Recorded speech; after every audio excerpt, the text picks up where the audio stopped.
Olá, esse é o programa Municípios em Ação. No programa de hoje nós vamos fazer o resumo de notícia da terceira semana de novembro de 2019. Os comentários do engenheiro Jorge Mourão. O programa Municípios em Ação volta já!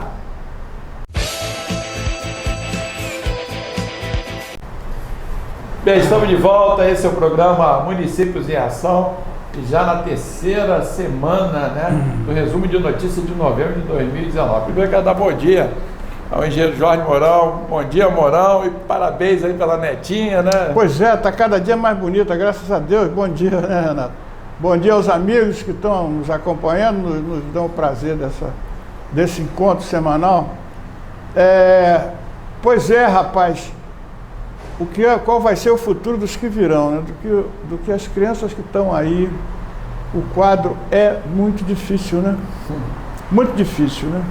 E eu estava pensando esses dias, analisando as notícias e vendo, não se fala do povo, Renato. Não se fala do povo. Parece que na cabeça dessa gente ou não existe povo, ou o povo não tem problema nenhum, não precisa. Ou um tiroteio, né? Uma confusão. Entendeu? Não se fala do povo. Como é que gera emprego, né, Mourão, nessa situação toda aí, né? Porque a única maneira de você diminuir o impacto da violência, principalmente no nosso país, é gerando emprego, né? Mas isso não é de graça, sabe, Renato? Isso é uma estratégia, entendeu? Para diminuir o custo do empregador, sabe?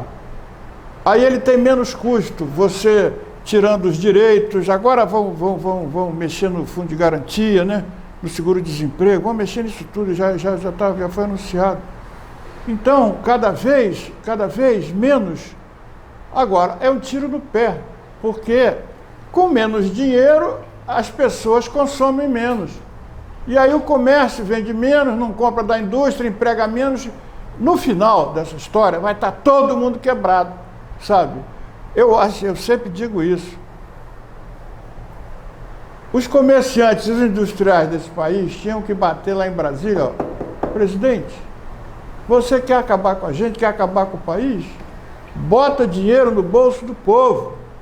Bota dinheiro no bolso do povo. O povo precisa consumir para a economia crescer, para o governo ter arrecadação de imposto cada vez maior para poder fazer o que precisa, entendeu? Assim não é possível, Renato. Agora, me espanta, presta atenção. Não se fala do povo. Agora até essa história do Lula, entendeu? Que foi uma coisa boa, vamos falar disso mais, né? Mas deixa eu te dar as notícias. Não se fala do povo, eu estou cada vez mais preocupado. Eu quero saber, por exemplo, teus comentários. O Brasil entrega a presidência do BRICS, né? E destaca trabalho e inovação. Com o fim da 11ª cúpula, né, que se reuniu em Brasília. Já acabou? O grupo formado por Brasil, Rússia, Índia, China e África do Sul, que é o chamado BRICS, entregou ontem, dia 14, a presidência rotativa do bloco. E na avaliação do presidente Jair Bolsonaro, guiado pelo lema Crescimento Econômico para um Futuro Inovador, e durante esse ano o Brasil conseguiu dar ênfase à inovação, segundo ele, essencial para fomentar a produtividade e competitividade das economias e condições necessárias, né, para o desenvolvimento e bem-estar dos nossos povos. E aí cada presidente fez um comentário, que eu quero que você faça uma avaliação, sobre os parceiros. Por exemplo, quem está assumindo agora é a Rússia, né? O presidente da Rússia vai ter um mandato agora em 2020 e assumirá a rotativa do BRICS. E de acordo com o presidente da Rússia, Vladimir Putin, estão programados 150 eventos em diferentes níveis no próximo ano e a expectativa é ampliar a cooperação política externa, principais nas áreas de interesse do combate ao terrorismo e ao crime, segundo ele, transnacional. No que se refere à cooperação econômica, a presidência russa vai propor a criação de um fundo de títulos para o BRICS e novas iniciativas de matéria tributária, alfandegária e de agência antitruste. E de acordo com Putin, na área da ciência e saúde, a Rússia quer ainda promover o programa Rios Limpos dos BRICS, né? Agora, o primeiro-ministro da Índia, Narendra Modi, é possível tornar a cooperação do BRICS mais eficaz, né, em enfrentar os desafios da economia global, né? E segundo ele, para poder desenvolver essa política de livre comércio. O presidente da China, que teve também, o presidente chinês Xi Jinping, voltou a mostrar a preocupação com o aumento do protecionismo, né, que há, e disse que os países dos BRICS devem se opor à hegemonia e à política. E já assim como o Brasil, a África do Sul também é um país exportador de matéria-prima. E durante o seu discurso em plenário do BRICS, o presidente do país, Cyril Ramaphosa, falou sobre o interesse da África do Sul em aumentar o valor agregado dos produtos aí. Morão, todos eles ali, na realidade, são grandes potências, né? São potências, entre aspas, emergentes, mas alguns já estão consolidados. Mas todo mundo ali tem seu interesse de, primeiro, farinha pouco, comer o pirão primeiro, né?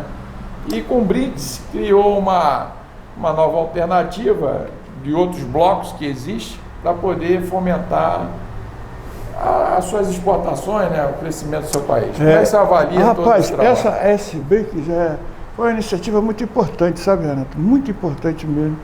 Porque é Rússia, China, Índia, Brasil e África do Sul, né? São os 5. Dos 5 maiores países do mundo em termos de população, extensão de território, produção, dos 5 só fica faltando os Estados Unidos. Cara. Show de bola isso. Então, é muito forte, muito representativo mesmo, sabe? Agora, todos esses países ainda tem muita coisa para resolver, né? Em termos de qualidade de vida, em termos de trabalho, de clima, de saneamento, sabe? E foi uma excelente iniciativa, porque se criou um banco dos BRICS, né? Que esse banco, um brasileiro foi vice-presidente até no passado, Paulo Nogueira Batista, que é um cara fantástico, é um diplomata, economista, ele é muito bom. E ano que vem vai ter a troca do presidente, que o Brasil vai poder indicar a presidência, sabe? E aí, rapaz, é importantíssimo, porque tem muito dinheiro nessa história desses países, sabe? Muito dinheiro que... Imagina o comércio dessa gente, cara. Gera emprego. O tamanho disso, Renato, entendeu? Então, preferencialmente, você é do BRIC, eu sou do BRIC, você vai comprar de mim, e eu vou comprar de você. E só tem mercadão. A China tem 1 bilhão e 200 milhões. A Índia, eu acho que já passou a China, ou está passando a China em nível de habitantes, cara. Está com 1 bilhão e pedrada. A Rússia tem são 300 milhões, eu acho, nós temos 200. Rapaz, você imagina o que é isso, rapaz, o Brasil, entendeu? Na realidade é novo, né? Pois é, e olha só, agora veja só, o Brasil teve muito bem nessa história até 2014, sabe?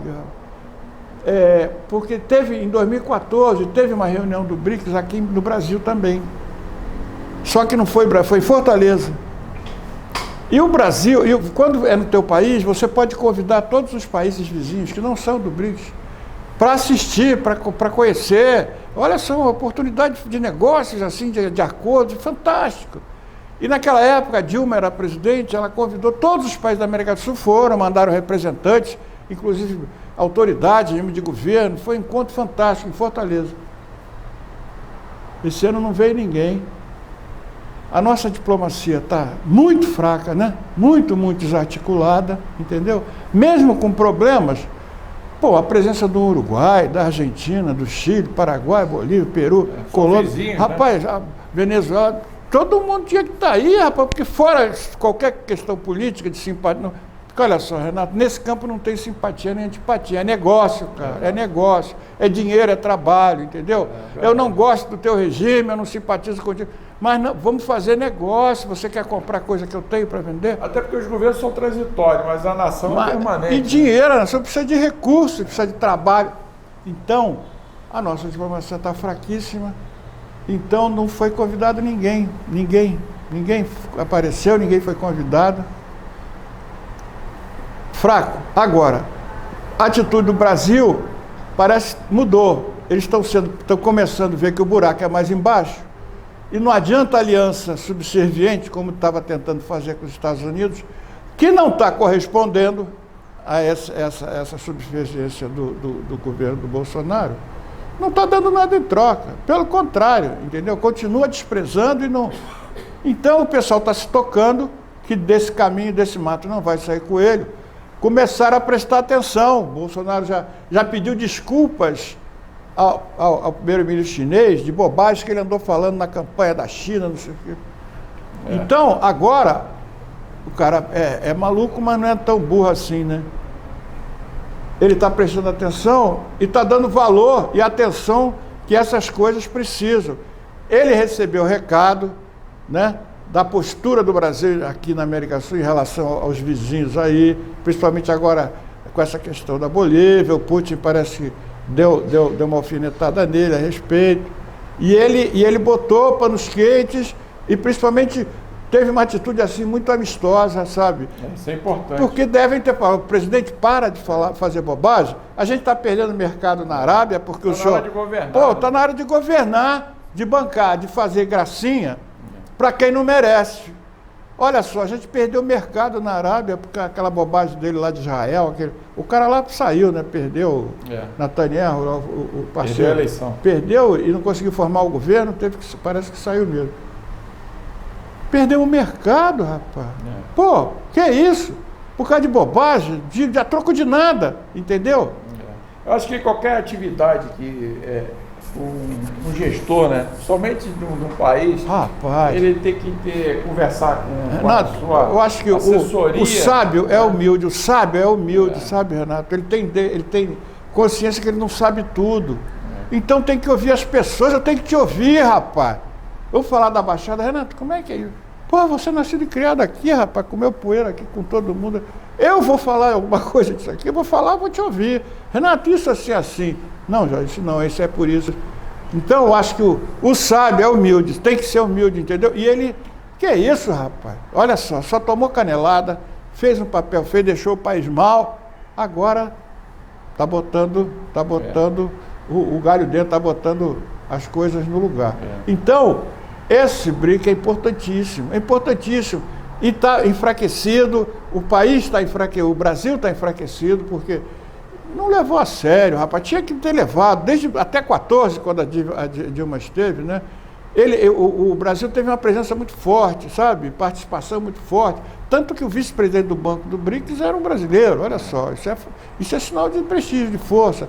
Não pode perder, Renato. São bilhões de pessoas, cara, de mercados. Mas a gente precisa de emprego. E a gente precisa escoar a produção da gente, dar emprego. O governo precisa de imposto. Então o saldo eu acho que é positivo. Apesar do Bolsonaro, é positivo, é médio, é bom, foi bom. Torcer para ele acertar, né? Porque essa gestão... Mas é isso, tem que ser humilde, ouvir quem entende, né, rapaz? Nós vamos ver isso. Esse é o programa Municípios em Ação. Nós vamos com um rápido intervalo, depois vamos saber, né? Hoje, a proclamação da República. Voltamos já já.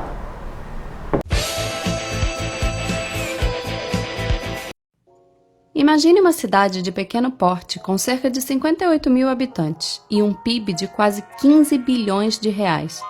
Em valores absolutos, essa localidade ocuparia a posição de número 57 no ranking das maiores economias do Brasil, à frente de capitais como Porto Velho e Macapá.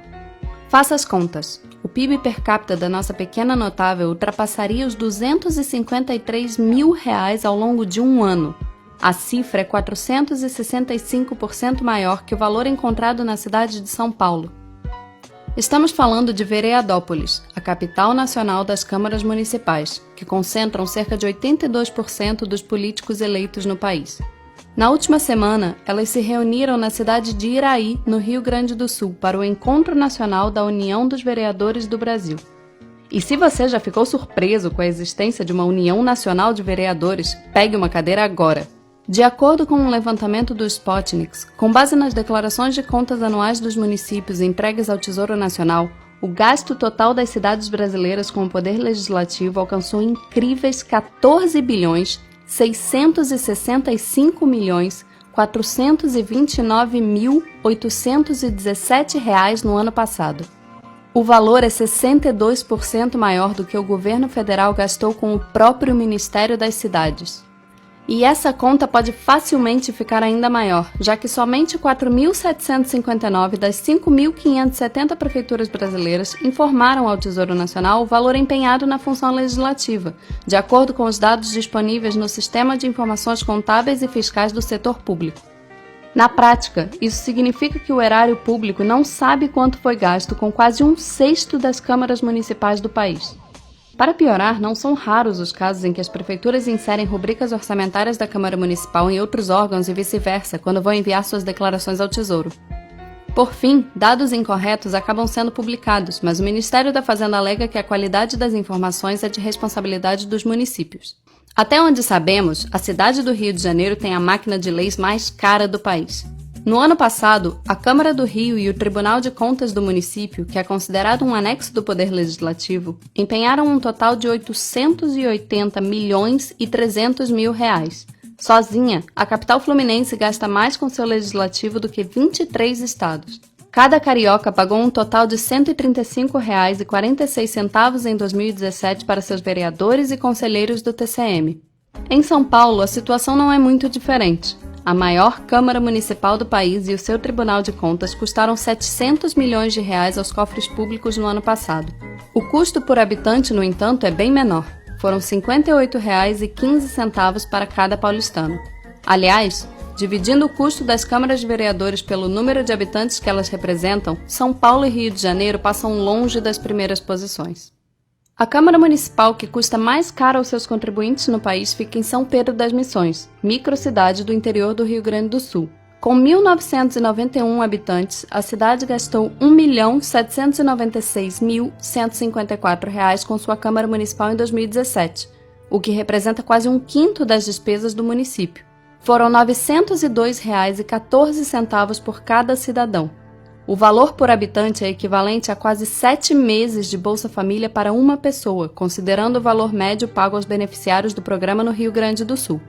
Ironicamente ou não, em janeiro do ano passado, a Câmara de Vereadores mais cara do Brasil aprovou a Lei Municipal 658/2017, que autorizou o prefeito de São Pedro das Missões a decretar estado de calamidade financeira, em virtude do elevado estado de endividamento da cidade e da constante baixa na arrecadação municipal ocorrida nos últimos anos. São Pedro das Missões está longe de ser um caso isolado. Em todo o país existem 918 cidades que gastam mais de 80% de suas receitas próprias apenas com vereadores. Em 707 delas, o custeio das casas de leis é superior ao valor arrecadado pela prefeitura. Essa autêntica jabuticaba pode ser explicada pela Constituição de 1988, que estabelece percentuais máximos da receita dos municípios destinados aos seus legisladores. O problema está na base de cálculo. Além de excluir os gastos das câmaras municipais com servidores aposentados, os percentuais são estabelecidos com base na receita obtida no ano anterior, incluindo na conta não apenas o valor arrecadado pela cidade por meio de seus tributos, mas também as transferências constitucionais recebidas da União e dos estados. Não tem como essa conta fechar. Um estudo da Firjan aponta que o país poderia economizar 10 bilhões de reais todos os anos caso o orçamento das câmaras municipais fosse restrito às receitas próprias da cidade, sem considerar as transferências constitucionais. E a situação pode ficar ainda pior. Tramita na Câmara dos Deputados o projeto de lei complementar 137/2015, de autoria do senador Flecha Ribeiro, do PSDB do Pará. Já aprovada no Senado, a proposta torna ainda mais flexíveis as regras para a criação de novos municípios, o que serviria como impulso para um crescimento ainda maior dos gastos com a nossa tão querida Vereadópolis.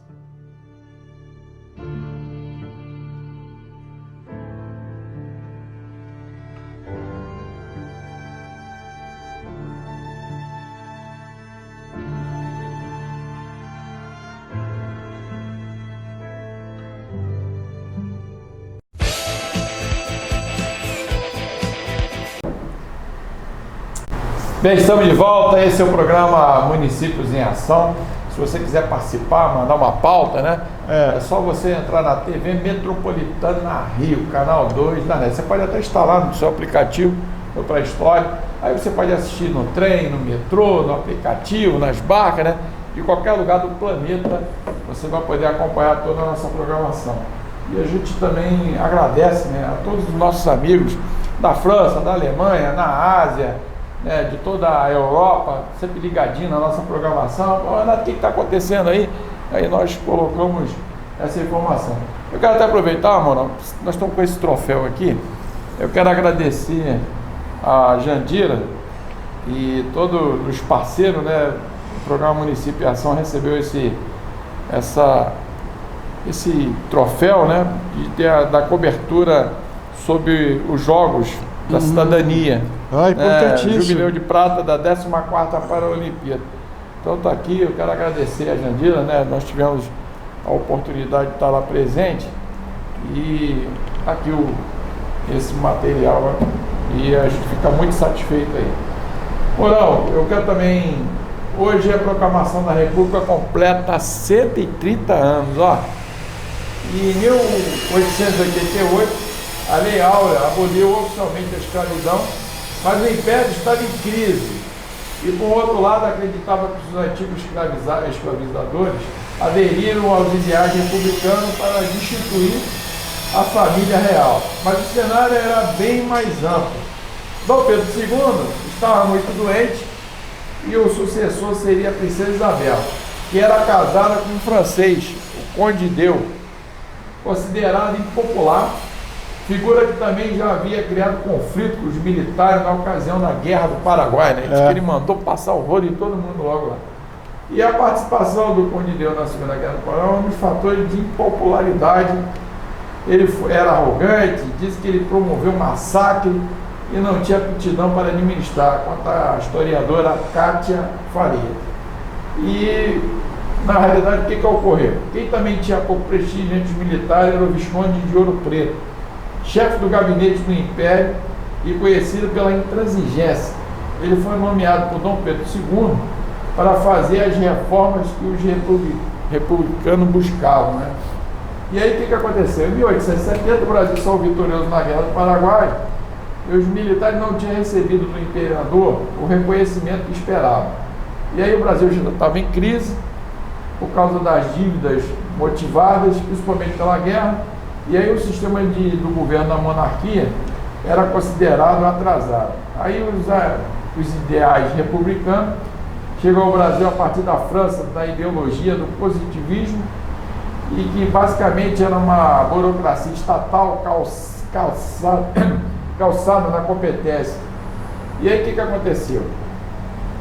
Veio o momento da questão da proclamação da República, que hoje completa 130 anos. E no dia 15 de novembro de 1889, o Marechal Deodoro saiu de sua casa no centro do Rio, ali, né? De frente à Central, do lado do Campo Santana, próximo à Central, para proclamar a República, acompanhado de uma tropa de cerca de 1000 militares. A República Brasileira deu prazo para que a família real deixasse o país e depois da expulsão. E Dom Pedro escreveu: resolvo, cedendo ao império das circunstâncias, a partir com toda a minha família amanhã, deixando essa pátria que nos estremecida, e conservarei no Brasil a mais saudosa lembrança, fazendo ardentes votos por sua grandeza e prosperidade. Foi as últimas palavras do Dom Pedro II. Ele era um homem muito inteligente, muito preparado, né? Trouxe muita coisa de muita coisa interessante para o Brasil. E a princesa Isabel, né, que ficou no lugar dele, né? Acabou fazendo a Lei Áurea, a libertação, a extinção da escravidão no Brasil. É uma data muito importante, né, rapaz? Muito importante. Agora, a gente tem que dar uma pensada. Essa república é para quem, né? É para todos os brasileiros, entendeu? O que ela garantiu, né? Ela garantiu, né? Um trabalho, uma casa, né, cara? Uma vida, uma esperança, uma expectativa de vida, né?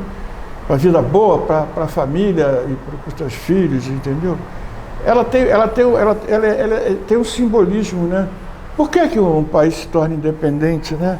Assim, quer dizer, já era independente, né? Porque a monarquia, o Brasil já existia independente, né? Ele era imperador, Pedro II, mas era imperador do Brasil independente, não era mais, o Brasil não era mais colônia há muito tempo, né? De Portugal. Já tinha se afastado mesmo. E agora, a república para quem, né? para todos os habitantes do país, né? Ou não, né? Deveria. Então, eu acho que ela tá em processo de consolidação, né? Está amadurecendo. Exatamente, de amadurecendo para se tornar realmente o país que a gente sonha que pode ser, rapaz. Um país extraordinário, né? Um país extraordinário, rapaz. Muito rico, muito grande, muito poderoso. Sabe, um povo fantástico. Em cada lugar você vê uma cultura diferente, os hábitos, as tradições, a história, sabe? A natureza no Brasil é brincadeira, né, rapaz? É muito, muito bonito. Nós temos tudo.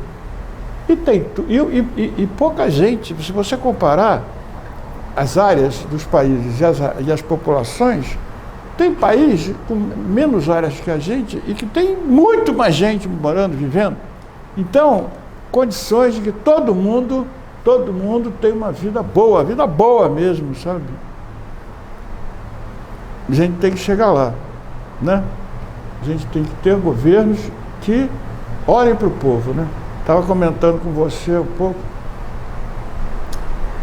já falei disso um pouco, né? Essa confusão toda, isso é...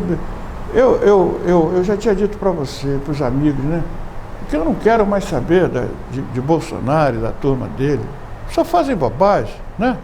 Eu me recuso a discutir. Eu tomo conhecimento, né, do que ele faz, eu tenho que tomar conhecimento. Fez isso, fez aquilo. Mas não dá para discutir mais, né? Porque não vai mudar, é só isso, entendeu? Nada para o povo, nada. Do período que ele está, e do Temer, desde o Temer. Não estou querendo elogiar o anterior, não, mas era melhor, né? Do Temer para cá. O que é que o povo ganhou? O que é que foi beneficiado, né? Não houve a evolução do salário, né? Houve o incremento aí dos programas de habitação, a coisa do saneamento. Pô, tudo sendo atacado, o SUS sendo atacado, tudo. Deixa eu só puxar um fato importante. Você esteve na Casa da Cultura, em Nova Iguaçu, lá com o Márcio, mandar até um abraço. Você participou daquela exposição que é aberta para o público. Eu chamo até a atenção para que as escolas, para quem está nos assistindo, somente no estado do Rio de Janeiro, possa fazer uma visita para conhecer. Vale a pena, sabe? Nós já ficamos encantados. Eu acho que ali... Meia hora você vê aquilo tudo, né? Tudo isso que ele está falando, não é hoje que é a data da proclamação da República, não tem festa nem nada, né? Deveria ser um grande festival. Pois é, rapaz. Não tem nada. Deveria ir lá para conhecer, porque Mourão, ali conta a história do povo brasileiro. Do povo que foi escravizado, que veio para cá. E que foi importante na construção do país, e ainda, sofrimento, mas que gerou o povo brasileiro, né? Eu acho que todo político tinha que fazer um tour ali naquela Casa da Cultura para conhecer o que é você trabalhar para escravizar os outros, para poder só chupar o sangue, né? Como é que diz? Né? Não negócio dar terrível, partida, cara. Não trabalhar. Mas, pois é, parece, o atraso que isso e parece que as elites têm muita saudade, né? Porque os ricos, o dinheiro que eles acumularam, os que fizeram isso com trabalho, sem roubo, né? Tem muito rico aí que foi custa de roubo do dinheiro do povo. Eles foram escravagistas, os grandes fazendeiros, os empreiteiros, entendeu? Toda essa gente usou trabalho escravo mesmo, sabe, Renato? Na agricultura, entendeu? E eles não davam nada, eles davam casa e comida, né? Mas você prestou atenção numa coisa que o Marcos colocou ali, que agora que eu entendo, porque tem esse problema de preconceito. Quando foi proclamada a abolição da escravatura, Rui Barbosa mandou queimar todo o registro de todo o pessoal que foi escravizado. Mas sabe por quê? Para poder não pagar indenização. Porque evitar que os proprietários cobrassem indenização do governo, entendeu? E aí ia ser um negócio não pesado. Tem compensação, né? Eles queriam, exploraram os coitados escravos a vida toda, rapaz, ainda queria que compensação, rapaz. Essa gente é terrível, ele está pronto, resolveu, está com fogo. Agora está explicado, porque aí a elite acha que a questão do preconceito é uma coisa de problema de cor, não é isso. É que isso também Também. Mas é o problema todo de não reconhecer das misérias, né? De toda aquela coisa errada que eles fizeram. Eles não querem competição, né, Renato? Eles querem o dinheiro, o resultado, o lucro para si, entendeu? Não admite pagar salário melhor, sociedade. Não, eles... Eu quero até explicar para quem está nos assistindo, senão dá um nó na cabeça. Todas as pessoas que foram escravizadas não eram pessoas comuns. Às vezes eram príncipes, princesas, eram nobres africanos, que entravam em conflito, aí quem ganhava prendia e para se livrar deles, botava naqueles navios negreiros, né, para se livrar, para eles não voltar de novo a resgatar o que eles perderam. Aí vinham para cá, para o Brasil, vinham para a América, né, foram para vários lugares.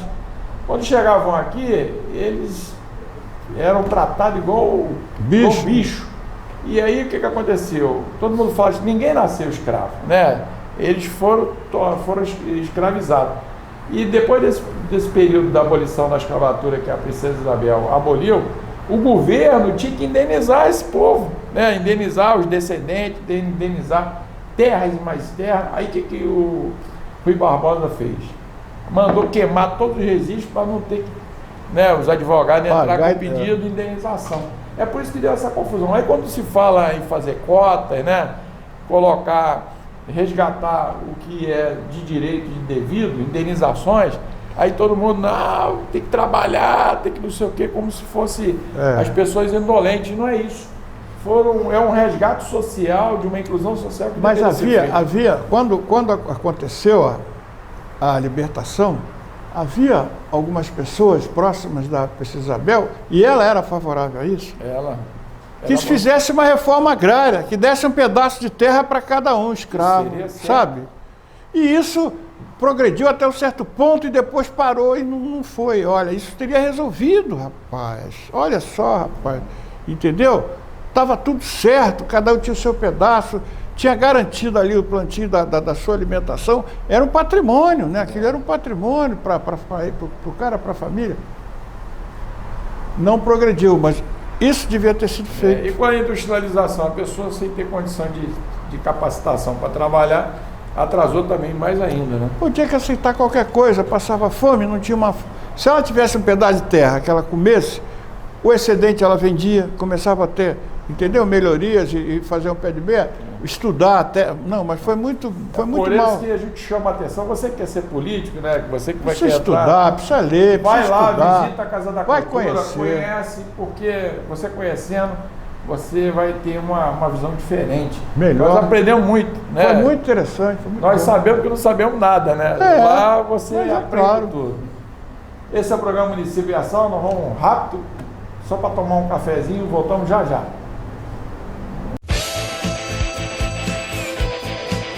Estamos de volta, esse é o programa Municípios em Ação, fazendo o resumo da terceira semana de novembro. Esse feriadão, né, mano? Muita gente viajando. É verdade, é verdade. Esse feriado, ó, quem pode, né? Ó, sexta, sábado, domingo, segunda, terça, quarta, ainda vai ter a Semana da Consciência Negra. Quer dizer, é maior do que o carnaval, praticamente igual o carnaval, né? Consciência Negra quando é? Dia 20 de novembro. Pô, é outra semana já. Aí quer dizer, muita gente tá indo para viajando, né? Viajar é muito legal também, né? Muito bom, muito bom, muito bom. E, Mourão, e esse sanhaço que ainda está lá na Prefeitura do Rio, da linha amarela, né? Virou uma novela, né? A Justiça deu de novo, né? Tá cobrando. Agora, uma coisa que eu acho interessante, mano, você é um cidadão que dá entrada na Justiça, pode ter um direito qualquer, leva meses, leva anos, né, para você conseguir. E a estrutura econômica é tão forte que entra-se com uma ação e uma hora já está resolvido tudo, né, mano? Consegue. Aquele problema lá da linha amarela que eu pensei que ia demorar, não, isso vai levar meses.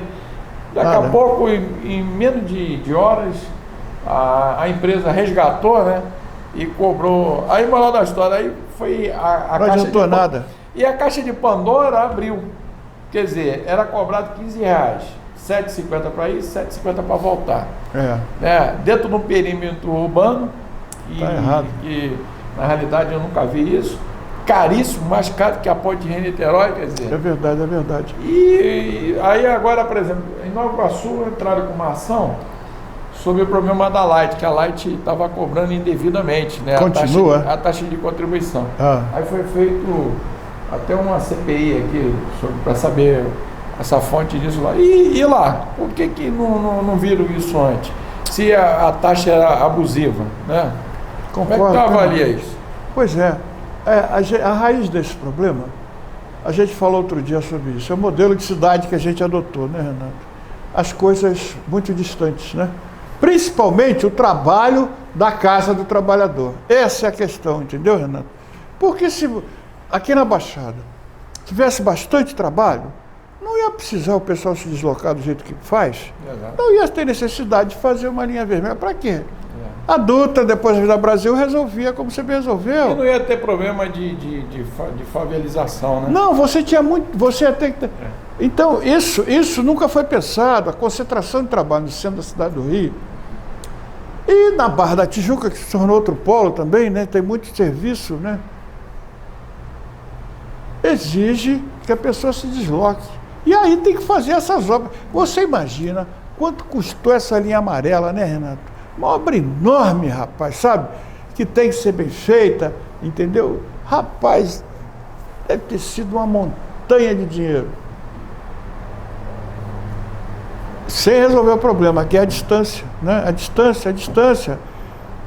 Você precisa deslocar, o trabalho para perto do trabalhador, incentivar, criar políticas para que as empresas venham se instalar por aqui, perto onde tem o trabalhador mora. E aí a coisa fica outra parece história. Até que a gente está falando mandarim, né? Parece até uma... Mas ele sabe, dinheiro. essa turma gosta de obra, né, Renato? Essa turma gosta. O pessoal do governo que pega um tostão lá, entendeu? Então essa coisa de grande obra é uma maravilha. Os caras... Olha... Fala em obra, tu já andou na Avenida Brasil, para quem vai lá para Santa Cruz? Já, muito, eu trabalhei por lá, eu trabalhei lá. A Avenida Brasil lá. está abandonada, é uma buraqueira Eu trabalhei tremenda, lá, eu trabalhei por lá. Trânsito pesado, né? Fizeram agora a Transolímpica ali, que você é bonitinho, chega logo lá. Mas e a Avenida Brasil? A Avenida Brasil está um perigo, rapaz. E você ainda tem animais ainda na pista. Tem muito animal lá. A falta de iluminação ali, essa semana agora... Eu estive lá em Septiba. Sei. E passei por ali, né, pela Avenida Brasil. Rapaz, é um perigo aquela buraqueira danada. Há quantos anos a Avenida Brasil sofre o trânsito pesado e até a área industrial, né? Agora olha só, Renato, para isso existe a Assembleia Legislativa, né? Para que existe aqueles nobres deputados lá ganhando muito dinheiro por mês, né? Para fiscalizar os atos do Executivo. E a execução financeira, o acompanhamento e controle dos gastos do Estado. Tu não vê um reclamando, então a gente não sabe, né? Pô, tem que olhar mais a TV Alerj, ler mais. Pô, os caras tinham que fungar no Será que eles andam muito de helicóptero, né? Para poder não ver, tem que andar de helicóptero. E o Uber, né? O ar-condicionado vai dormindo lá, entendeu? Não, que Uber, pô. Todo mundo tem carro. Tem que passar na Avenida Brasil. Tem carro com motorista, tipo né? aquele Jackson, né? O cara aperta o botão, vai embora. Não era para estar acontecendo. E os deputados estaduais têm que fiscalizar o Estado. Né? Não fazem, não fazem. Vermelha precisando de um recapeamento, né? Aqui na saída na Dutra, que faz a ligação. Pois é. Eu quero ver, rapaz, esse negócio da prefeitura, isso é complicado. Como é que a prefeitura vai manter a linha amarela? Quanto é que custa por mês, por ano, a manutenção daqui? Vai tirar esse dinheiro da onde? Sabe? Tem que ter equipes, né? Eles têm a conservação, vai ter que aumentar. Você, na tua opinião, tu acha que a prefeitura vai recuperar, vai poder indenizar a empresa e assumir? Sei lá o que vai acontecer, rapaz. Vai ficar nesse ping-pong aí. Porque tá uma novela danada. Porque tem um contrato ainda vigorando, rapaz. Não é assim.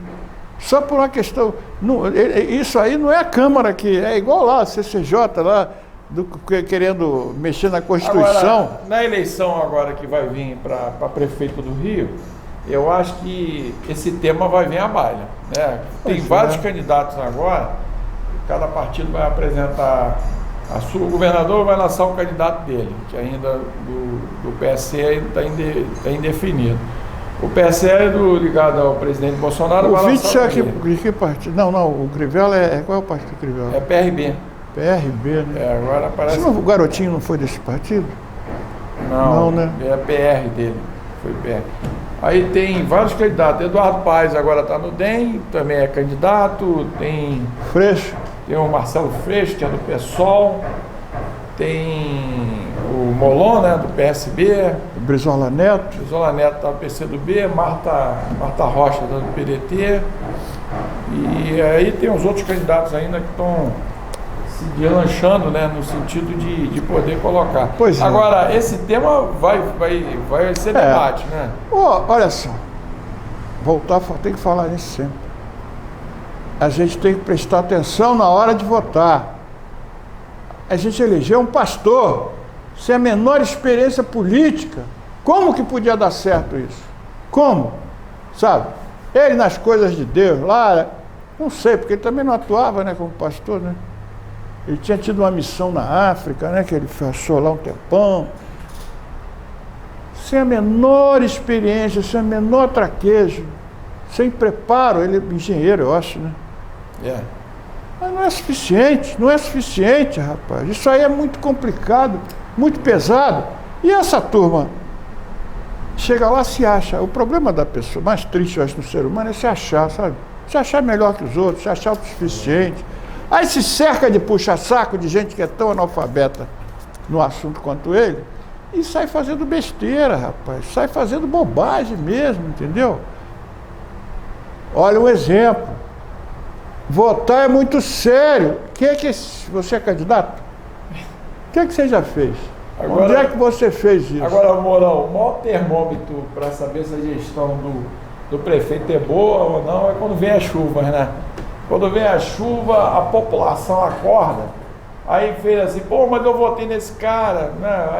Aí tem as catástrofes naturais. Pois é, em função de uma falta de planejamento, né? Não, a manutenção tem que ser muito séria, né? E é complicado, tem muita gente morando em morro no Rio de Janeiro, sabe? Os caminhos são obstruídos, né? Porque as construções são muito aglomeradas, entendeu?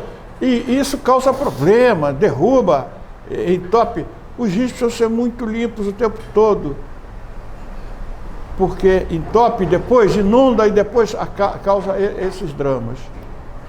Quer ver outros problemas sérios, cara? O saneamento da Baía de Guanabara, rapaz, sabe? Né? A despoluição da Baía de Guanabara, das lagoas lá da Barra, você vai na Barra Bonito, né? Aquela lagoa, é cocô puro, Renato, aquilo, cara. É um problema seríssimo, seríssimo. A nossa Bahia aqui, lindíssima, né? Se perde muito dinheiro por causa dessa poluição, né? Como é que vai ser, sabe? Como é que vai ser? Isso é complicadíssimo, isso aí. Esse é o programa Municípios em Ação, né? Nós estamos já chegando no finalzinho do programa. Voltamos já.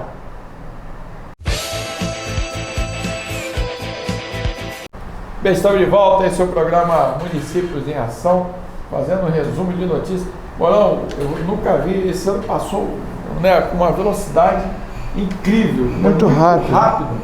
E a gente não está sentindo, eu acho que é tanto acontecimento toda semana que a gente, né, quando vai ver, eu quero até aproveitar, muita gente, Renato, manda um abraço para mim, quero mandar um abraço lá para todos os nossos amigos, né, mandar um abraço lá para o Mário Rossem, lá de Caxias, mandar lá para o Juarez Cabral, lá de Mesquita, né, nossos amigos, mandar para o Max Paul, né, nós vamos em breve ter, né, uma entrevista lá com o presidente da Câmara do Comércio do Brasil, Texas. Mandar um abraço lá para os nossos amigos, o Ademir de Souza, músico. Mandar um abraço, inclusive tem que mandar um abraço também para tua filha, né? Maria Luísa. E para a netinha, né? Mariana e Maria Luísa. Isso é importante. Eu quero só fazer um comentário, mano, que a gente já está chegando no final do programa, mas esse jogo agora de Vasco e Flamengo deu uma parada no Brasil. E o Flamengo conseguiu roubar a cena até da seleção brasileira. Foi um né? jogão, né? 4-4, né? O Luxemburgo é um ótimo técnico também, né? Isso ele deixou muito claro nesse jogo. Estrategista, né? E o Jesus português também é bom, né? Renato, já há algum tempo eu parei de ver futebol. Eu sempre gostei muito de futebol, gostava, jogava sempre quando era garoto, sabe? Participei de equipes aí, tal coisa. Gostava muito mesmo e sempre gostei de acompanhar. Pô, de um tempo pra cá, rapaz, eu desisti, tá muito ruim. Eu voltei a assistir futebol, rapaz. Por causa do Flamengo. Por causa do Flamengo. Porque eu gosto de futebol. Vai ter o Barcelona e Real Madrid. Pô, tu não vê? Jogaço. Liverpool e Manchester, Bayern e PSG. Pô, camarada, é jogo assim, de alto nível, uma maravilha de ver. Aí o pessoal, Flamengo, Aí eu fui assistir na televisão. Pô, fiquei encantado. Mudou. Eu estou ouvindo as opiniões. O Flamengo deu uma subida no nível. E se fala o seguinte... Nível internacional. Não, nível internacional. Tem alguns técnicos brasileiros que estão nesse nível. Por exemplo, o Luxemburgo é um deles. O Renato Gaúcho. Do Grêmio, né? O treinador do Atlético Paranaense, que parece que foi para o São Paulo, uma coisa bom, assim. né? Muito bom. Então, o Sampaoli, que é um argentino que está no Santos, cara. Ele foi treinador do Chile, foi treinador da seleção da Argentina. Muito bom. O Pelé, outro dia, esse dia eu estava falando que o Santos com o São Paulo mudou completamente. Tem uns problemas lá na direção do Santos, ele está meio aborrecido, mas todo mundo está querendo que ele fique. E isso levantou o futebol. Outra coisa, pagamento em dia. Olha, tem duas coisas. Né? Olha só, a questão do Brasil é de gestão, né? O novo presidente do Flamengo, ele montou uma equipe de trabalho de alto nível, da melhor qualidade. O diretor administrativo, o diretor financeiro, o diretor do departamento de médicos, ninguém para lá dentro, não. Esse é um ponto. E contratou ótimos jogadores, né? Ele contratou 8 jogadores assim de altíssimo nível. Aí sai um Bruno Henrique e sai um Gerson, aí entra o Ascarreta, que é aquele uruguaio.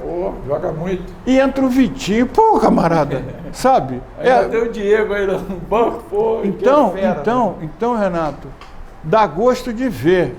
Tá pesado. Agora, o Jesus, o português, vai trabalhar. Não, vamos poupar. Não, que poupar o quê? Joga todo mundo sempre. Não, e outra coisa, não tem esse negócio do cara tomar um toquinho e fingir que tá morrendo. Não, o nego joga na bola. E rapaz, mas é impressionante. Então esse Gerson, né, do meio de campo, é um jogadoraço, cara. Então, eu voltei a assistir futebol, rapaz. Sabe o que eu tenho pensado? Hoje tem Brasil e Argentina, né? Eu não sei se eu vou ver. Porque esse Tite é muito fraco. Eu estava pensando, podiam convidar o Jesus para ser o técnico da seleção. Pô, eu acho. Não é verdade?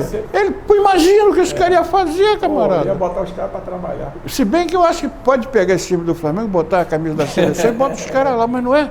Em todas as posições. Não, só bota jogador de São Paulo, do estado de São Paulo, não, mas esses jogadores são... O time do Flamengo é muito bom, o elenco, o grupo, né?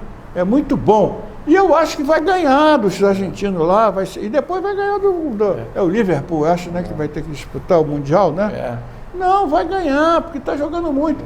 E voltou, trouxe de volta a alegria do futebol, rapaz.